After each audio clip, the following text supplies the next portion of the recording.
Hello and welcome to my first ever Q&A. Over on TikTok and Instagram, I asked you to ask me anything and boy, you did not hold back. I have pulled together some of the best questions, everything from work to life to the uncomfortable stuff too, and I'm just gonna get right into it. Okay, first up, I'm gonna go in with a big one. What is your ultimate work goal? I was actually having a conversation about this recently because I don't necessarily have a North Star. I know that I am wanting to go more and more into the career space and move away from marketing, but if there's one thing that I preach and I've seen in my own career is I don't necessarily need an ultimate goal. I need a goal for the season of life that I'm in right now. So that for me includes moving out of marketing and into the career space. And maybe I'll go into a little bit more detail of what that is later on, but it is definitely me not thinking I need to know what I want to do from now until when I retire. It's just maybe for the next couple of years, this is my focus. If you could redo the beginning of your career, is there anything you would change? Yes and no. I think the beginning of my career, I actually don't really talk about this, but for the first year and a half after I left uni, I worked for the National Blood Service. I was a PA and a receptionist. I was an absolute terrible PA. My admin skills are awful when they still are. And the receptionist, I was so painfully shy that I just didn't love it. Part of me thinks, would I do that again? Probably. Everything happens for a reason, which I know is a bit bullshit term, but truthfully, I think all of that is character building to get me where I am today. But I definitely felt like in hindsight, I was someone who left school without a plan. I went to uni not really knowing why I was going to uni. I just wanted to move out of home when I was 18. And I left uni without a plan too. So I think perhaps if I had my time again, I probably would have explored different options than university and gone into something maybe a little bit more practical rather than academic. If you could change career now, what would you do? Well, I guess I am in the middle of a pivot. If you'd asked me 3 years ago, what would I be doing? I thought I'd get more senior in marketing, but actually now I'm moving more and more into the career space and building a business in this area. So I think I'm already doing that. And I think my career history, where I've spent a decade in advertising sales, a decade in marketing, and now moving into this space, shows me that career change is probably inevitable for me now, in the future. And it's quite a thread throughout my career history. What are your top tips for building out your professional network? How do you know which events are worth going to? A little bit of trial and error. I think some events you'll get loads from, some events you'll go, fuck, that was a waste of time, but I don't think you're ever going to be 100% sure on that. I'd always go into an event looking at, if it's, a conference, for example, try and plan who you're going to spend your time going to watch talk. I think that's always really helpful rather than just turning up and seeing, but also a little bit of spontaneity isn't the worst thing. When you think about your professional network, I think sometimes we think it's got to be this spider web outside of your own organization. But some of the best things that have been really helpful for me is building a network within the businesses I've been in. Now, granted, I have worked for quite big businesses when I was in corporate life, but I saw a lot of value from spending a lot of time with people outside of my team, outside of the wider team, outside of marketing or sales or whatever that I was in, whether it's volunteering for additional projects. I was on the DEI council when I worked at Made. There's always extra things I was trying to be doing to build up my network, and that's been really helpful. And it's put me front of mind for other projects that have come up. So yeah, I would always think about where you can expand your network within the businesses you're working in first. And then also, I am a huge advocate for LinkedIn. I found it incredibly helpful for building out my network, especially in the last few years. And I haven't done this intentionally, but one thing that I have found helpful is when I am listening to a podcast, when I've read an article, when I've heard someone speak at a conference, if I have found it interesting, I will follow up with that person on LinkedIn and share that. And I've made some really great connections that way. And it's not about blowing smoke up people's arse. It's about genuinely connecting with people that have added value to your career. How do you know when you're ready for freelance work? Great question. I certainly didn't know I was ready for freelance work.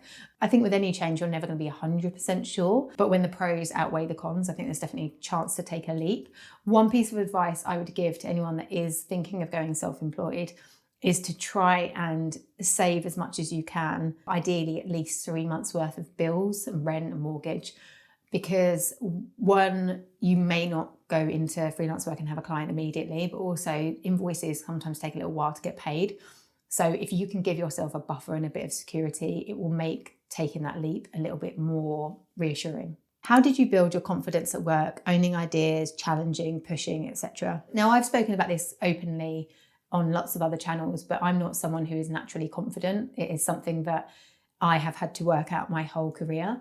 One thing that I have really learned in the last year, this huge mindset shift for how I see like building confidence.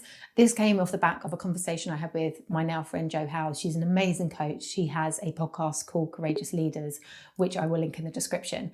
And I was talking about how confidence has never come naturally. And she was like, well, yeah, confidence is a feeling. So feelings are never permanent. They ebb and flow, they're like a little roller coaster sometimes. But actually, if you want to build confidence, then it's not about chasing a feeling, it's about taking an action, and that action is courage. So she's taught me, rather than to tell myself, oh, you have to be confident in a situation, that instead you have to be courageous. And every time I talk about this, it makes me beam so much, because that shift is not about trying to feel something that isn't there. It's just about doing. So for example, I was actually talking to her about something I needed to change in my career. And she was like, well, you just need to be courageous and have that conversation. So rather than wait for the confidence to have that conversation, which is just never going to come. And the difference of then when I had that phone call, inevitably it goes well because I'd overthought all the negative, but actually the outcome was really positive. So one thing that I would say now when I'm trying to build confidence is actually just to build courage and be courageous.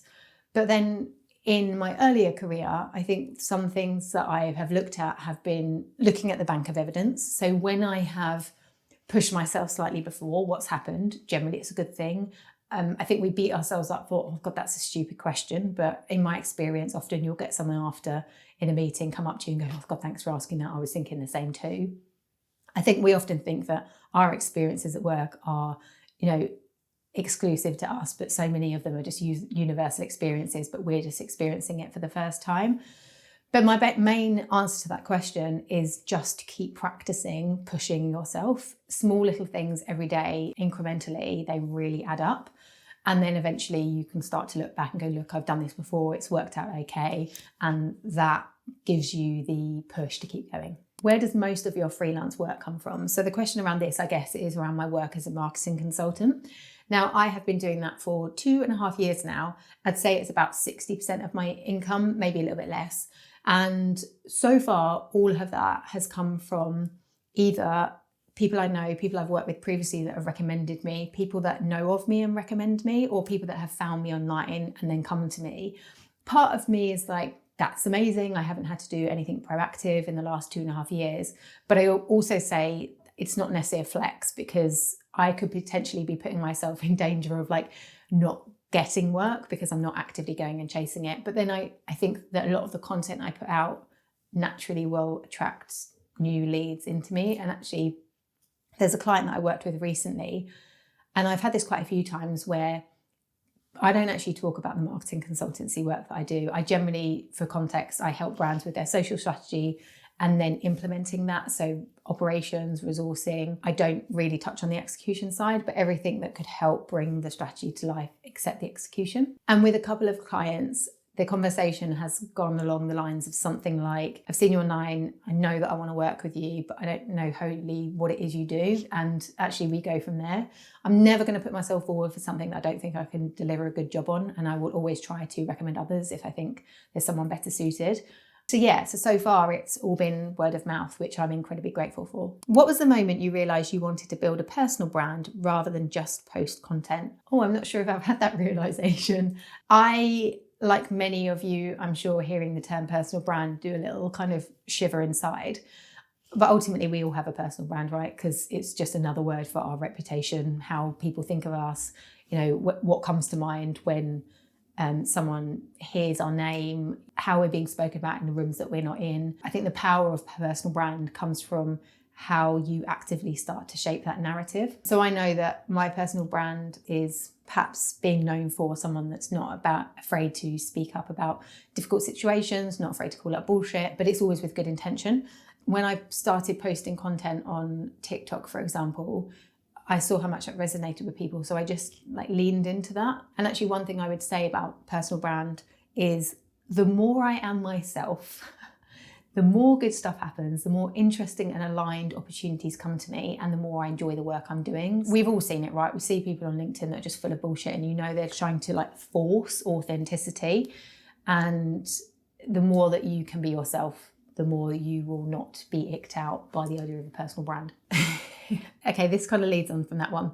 How would you describe the Lauren Spearman brand in 3 words, and how long did it take to find that identity? Oh, okay. I'm going to try and keep this short because I could really talk a long time about this one. I'm actually going to share something that I did last year. I worked with a design agency to design my brand identity visually. And as part of that, they asked a few questions that were like, how would I describe my brand? Like, and I'm sure anyone's seeing this going, she's not a brand. I know what you mean, but just for the purpose of this conversation. So I'm going to bring up something that I filled in, which I think is how I would describe it. So I talk a lot about my values. So my values are fun, variety, creativity, trust, and autonomy. I don't see that play out any differently in my work life to my personal life. But there was 3 things that I wrote down that I was like, if I had to describe who I am or how I show up, this is how I like to think I am. So the first one was integrity, a commitment to honesty delivered in a sensitive way, and a willingness to do what's right, and a desire for that of others too. Then I talked about fun and creativity combined, encouraging laughter, imagination, play, and making life enjoyable. And then the final one was curiosity, always seeking new ideas, insights, and perspectives, open-minded. So yeah, integrity, creativity, and curiosity were perhaps 3 words I used to describe me as a brand. Question about money. How much do you charge a day? Not that I'm not going to answer it, more that it depends on what it is. So what I earn as a marketing consultant is in comparison far less than I do as a creator in terms of like for like time spent on things. What I have done in the last 2 years is doubled my day rate as a consultant. I think, to be honest, at the beginning, I didn't really know what I was charging. So I just asked around and got people to share what they were on. I also basically worked out what I was earning working 5 days in corporate life, and I wanted to earn that in 4 days. So that's how I worked it out. And I have just slowly been increasing that over time. One thing I heard from Cindy Gallop probably a couple of years ago was go in with the biggest number you can say without laughing out loud. And every time I've done that, no one's questioned or quibbled. And I often think I have to remind myself people are buying my experience, not necessarily my time. But as a general rule, I do project work, so I don't really charge a day rate, I charge a project fee. Any disclosed goss from your trip to Cannes Lions last year that you can share? Yes, I went to Cannes Lions, the advertising festival last year. I went with a team from Uncensored CMO, which is my favourite podcast. No huge goss. I did describe it to friends and anyone that I've spoken to since for me, it was like adult freshers week. It was lots of people in the industry. Everyone was in the sunshine, having a good time, lots of booze flowing. The only real goss, like any industry event, there's a lot of people wearing wedding rings that forget they are, but I don't think that's exclusive to just being in Cannes. Any big plans for the year ahead? Anything you can give us the exclusive scoop on? Yes, I can. I am building a business in the background, which hopefully should launch in the next 2 to 3 months. One thing that has been happening for the last 2.5 years of making content is I've accidentally been doing some consumer research into what is going to become a business, which essentially will be to help people navigate their careers and build fulfilling careers. I have had probably 250 one-on-one conversations in the last 18 months, and 90% of those are people coming to me saying, I really don't like my job, but I don't know what's next. And we go through the process of helping them find out what's next. And I cannot tell you how much joy it brings me when 6 months, a year later, someone gets in touch and they're like, because of that conversation, I've done X, Y, and Z, and now I'm doing this, and I'm so much more happier. So the business I'm building in the background is that scale. Yeah, it's still in the very, very early days of bringing it to life. But at the start of this video, I mentioned the kind of career pivot. That's absolutely what I want to do more of. I'm really seeing that I get so much joy and fulfillment from helping people design their careers. So yeah, how can I support people's career design at scale? Have you ever lost a client or a deal because you were too honest? I don't think so, but I have absolutely been honest enough to say I don't think that's right for me, or I'm not that person, or else I just don't want to do it. So I talk a lot about how I work on social media strategy. I don't work on execution. That's not something I've ever really focused on in my career, and I don't want to take on work and do a shit job. So I guess from that aspect maybe, but not because of any other reason than that. What's something you used to believe about success that you now think is complete rubbish? That your job title and how much you earn is going to make you happy. Now, I am not a fucking idiot. Money absolutely helps happiness because it gives you choice and it can buy you time. But it's not the be all and end all. And I say that as someone where the happiest move I took in my career was taking a pay cut. And the worst move I made in my career was chasing the money. So there is a balance, right? Obviously, we want to have a nice life and be able to pay our bills and not stress about money, but it's absolutely not the thing that I thought it was previously. And then also with job title, I've spoken openly about this before. When I was in corporate life, I was always chasing the title.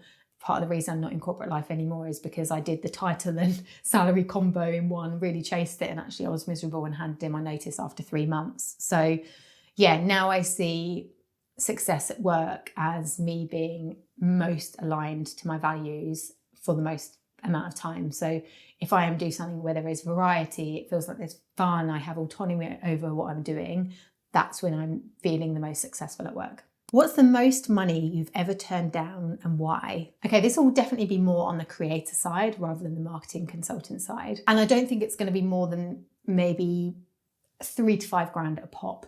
But I have been approached for businesses before to make content, and I just don't feel like it's aligned with who I am. It's aligned with my audience.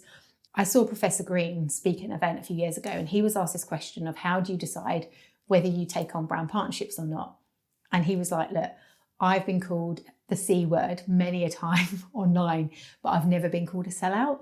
And that's how I make the decisions. And that's really stuck with me because every time I see something, I'm like, oh, there's could be some money on the table here. I look at it and go, if I took on this work, would I be called a sellout? And if the answer is yes, then I say no. And I think that is a very lovely, privileged position to be in. But I have to remind myself that I want to build a career in this space long term. I don't just want quick money, and I just don't want to mug off my audience. So yeah, there's been a few times where it's like, can you create a post or two, which anything between 3 and 5 grand at a time. But yeah, no big, huge, juicy amount. Do you earn more now than you did in your best corporate year? Yes and no.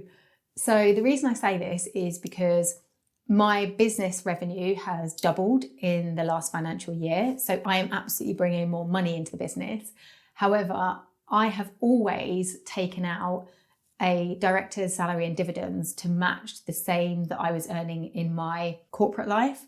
So my salary as a business owner hasn't changed, but the money coming into the business has. So I put much more money in the business than I did a year ago. I've got about 3 times more money in the business account than I did a year ago. So it's an interesting one because I can see more money coming into the business, but because I've kept what I take out of the business for myself the same. I actually was having this conversation recently where I was like, oh my God, I'm like slogging out to earn more money, but then I'm not necessarily seeing it. But I know that's a smart decision, because the more I can keep in the business and use it to invest into things that are going to help me bring more money into the business, I know is the right thing to do. What's the loneliest part of working for yourself that nobody warned you about? That you have to find your own board of cheerleaders to share successes with. I've had it a few times where I've maybe won a big contract or signed something off. Normally that would be a big team effort that you have people around you to celebrate with. And that is definitely missing on some occasions. But what I would say is, as a marketing consultant, I often work with other contractors and bring people in. So it never feels like I'm on my own. And also with content, I work with other people too. So I think I'm quite fortunate that even though I'm a one-woman business, I often work with others. And then another thing that I probably find lonelier sometimes, but I have to correct myself, is the comparison to others in the space. We all do it, right? I remember distinctly in January, I was on holiday. I was on this like idyllic beach in Barbados at the time. And I was on LinkedIn and I saw other peers in the space announcing all these things that were going on. I was like, oh God, I'm doing none of that. But then I just think, but I'm not them. And I might be doing things that they would equally, maybe want to do. So yeah, it's just not about comparison. We're all on our own path. And that's what I have to keep reminding myself. What's the most unhinged career advice you've seen on TikTok? I mean, I've seen it everywhere. This notion of like, just quit your job if you're unhappy, but that doesn't really take into the reality of what that means. Also, most people do not quit their job. They hand in their notice and they work the notice period. Again, I think so much of that is like clickbait style, I quit my job. And that's just not how it really happens. But I also think this idea of like just quitting your job if you're not happy doesn't take into account that not everyone has the financial stability to do that. I left my job without something to go to, but there had been 6 months of me saving in the background to give myself a buffer to do that, because I'm not in a position where I can just get someone to pay my bills. So I think it's quite privileged to be able to do that. And I think that's not everyone's reality. What do you think about people filming themselves getting fired? I mean, I don't mind it. I think often it's not necessarily them getting fired, right? It's a redundancy, which is not the same thing. I have never seen one of someone actually getting fired for poor performance. And what I find really interesting is I do think it normalizes redundancy. I think it makes you realize that actually it happens to great performers. It happens to people that maybe that aren't great performers. I also think it's a real insight into what happens in those conversations. I've worked in businesses where I've had to have those conversations about redundancy, and it's fucking horrible because you have to stick to a script, because otherwise, like for legal reasons, you might get pulled up and stuff. So it's quite brutal, like being on the end where you are giving out that information. But yeah, I really like it, whether it's staged or not, when they're quite dramatic, mainly in the US. I think it's absolute joy to watch. What did 16-year-old Lauren want to achieve in life? And did you imagine that you would be where you are today? The 16-year-old me definitely thought I would be married, have kids, probably live in the suburbs, nice, 3-4 bed house and a garden, all that jazz. And I have none of those things. But do I feel happy? Do I feel content? Yes. And I think I probably spent a lot of my 20s and 30s chasing that and it not working out and then feeling like a failure. And then a couple of years ago, I did my first ever trip to Italy. I went to Bergamo for a weekend, and I read this book by Shani called A Single Revolution. If you're single or in a relationship, it's such an amazing read. But in it, she talks about not seeing being single as being in the waiting room to happiness. And something in that absolutely ignited something in me that was like, yeah, I don't want to waste my life going, I'll do that when I have a boyfriend, or like my life will be better when I have a husband or have kids. Especially when I'm now in my 40s and a lot of my friends are getting divorced. So, hasn't worked out the way they'd hoped to, but that's just life. So yeah, I think from a work perspective, did I think that I'd be doing what I do now? Absolutely not. Although to be fair, at 16 years old, this job as a creator didn't even exist. So I like the fact that you just don't know what the future holds, and nothing is permanent. So enjoy the good stuff while it lasts and ride the wave when you're going for a bad patch. Okay, these are 3 questions that I've grouped because they're all quite similar. It says, you've been glowing for the last 6 to 12 months. It's not just external, but from within. What are the 3 things you'd put this down to? Someone else has said, you've really entered your main character era. What was the turning point? Share those secrets. I want to answer this because I think it is coming up a lot in comments. So not just for this video, but in generally, I'm seeing lots of lovely comments around this. I have spoken openly about, I have documented a huge chunk of my work life over the last 2.5 years now.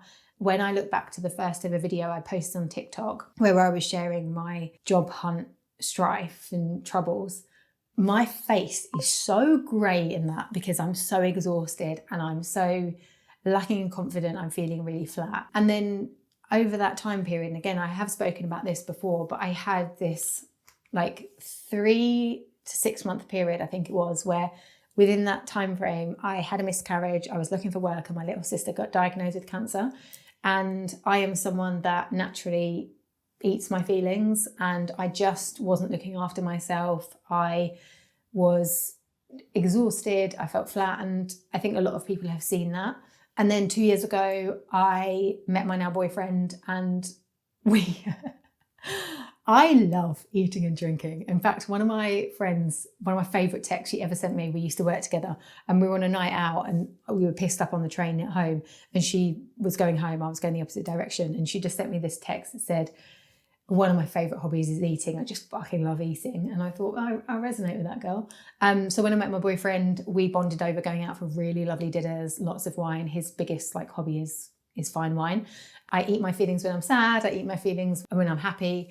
And yeah, my weight fluctuated quite a lot. And then about 1.5 years ago, I was having a bit of a deeper meaningful with my boyfriend where I was I actually just feel really uncomfortable. I haven't been looking after myself.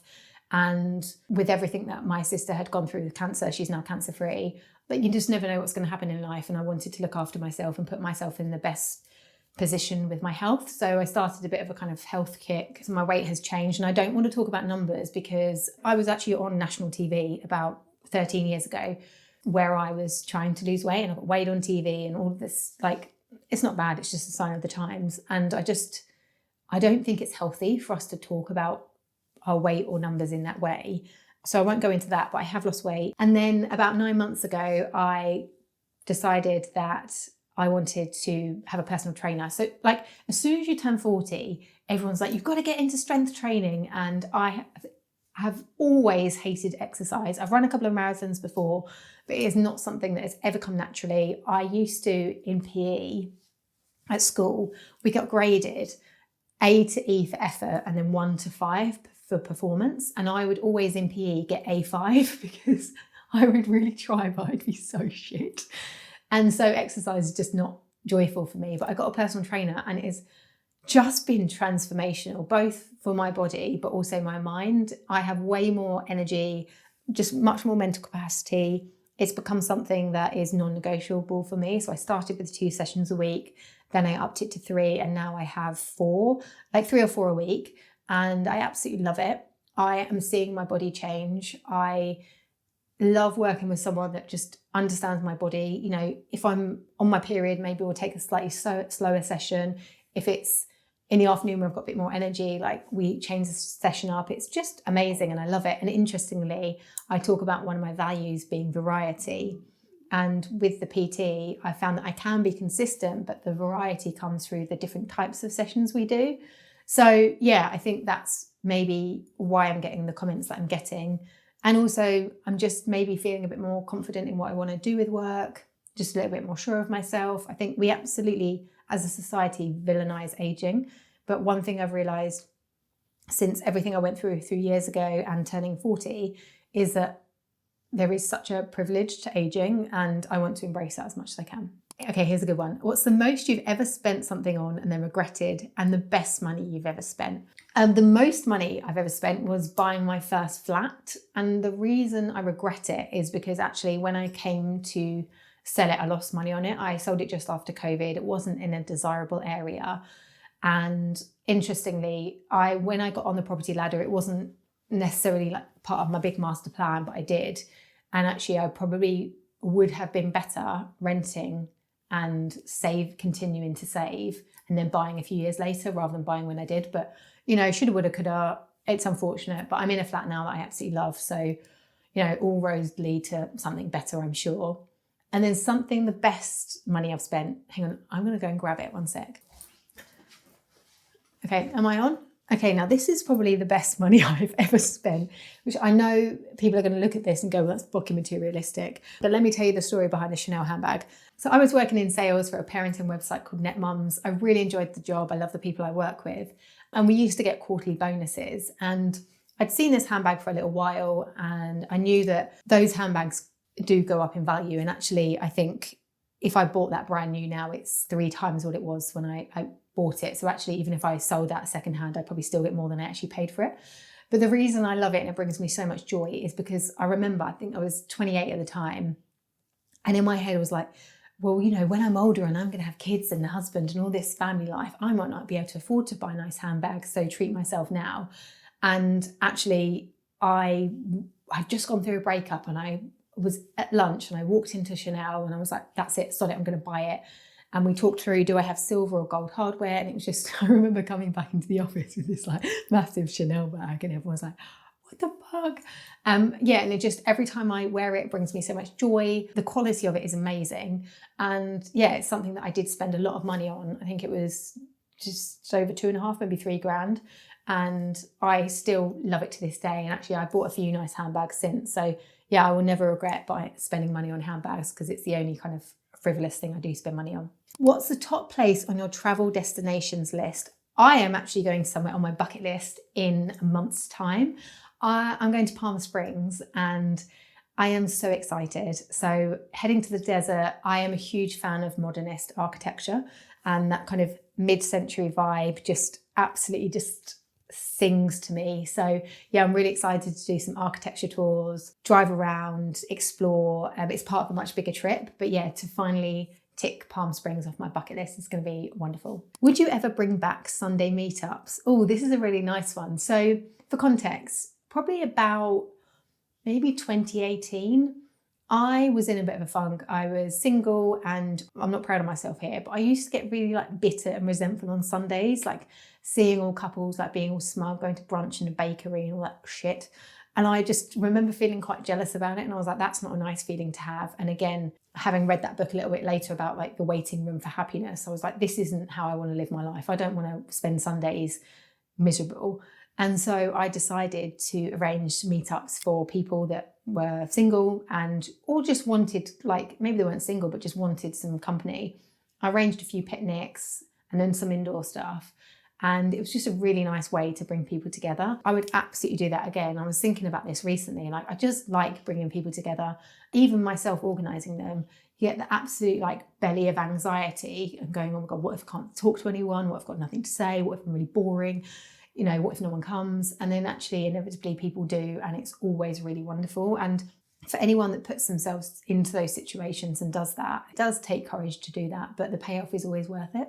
How is your sister doing? I know she was going through cancer. Yeah, so I touched on this a little bit, but yeah, my little sister got diagnosed with stage 4 bowel cancer in October 2023. She had quite a bit of a journey, and she won't mind me talking about it because we often talk openly about how anything we can do to help raise awareness for the signs and symptoms of bowel cancer, and also just to show that, you know, it can happen in younger people. She was 34 when she got diagnosed. My sister had quite an interesting situation. She actually was told that she had a mass on her bowel and would need chemotherapy. After it was removed, would need chemotherapy because it looked like it had also spread to her ovaries. And then by the time that she went in to have the like pre-assessment ready for chemo, she was actually told her cancer was incurable. And I can laugh about it now because that's what sisters do. But one of the worst texts I've ever sent, and actually maybe I'll pop it up on screen, she'd gone in for the pre-assessment and I hadn't heard from her, and I tried calling her and she just texted me saying, I can't talk, I'm, you know, still in the appointment. And she just wrote, I have incurable cancer. And I cannot tell you, and I'm laughing about it because we've spoken about it since and been like, fucking hell, girl, that is not something you just whip out over text when you can't speak to someone. What I have learned is there's a difference between incurable and terminal, because actually there are a lot of people living with incurable cancer. And my family are quite practical. So by the time I kind of got out of London, got to my parents' house and we all got together, they were very much like, right, she's going to go into chemo. You know, that's what we're going to focus on and see if the chemo is working. It meant for the next 4 months that she was having chemotherapy, we were really able to focus on just get through the chemo. And in April 2024, we got a phone call from the surgeon. And this was the phone call that was basically saying, is the chemo working?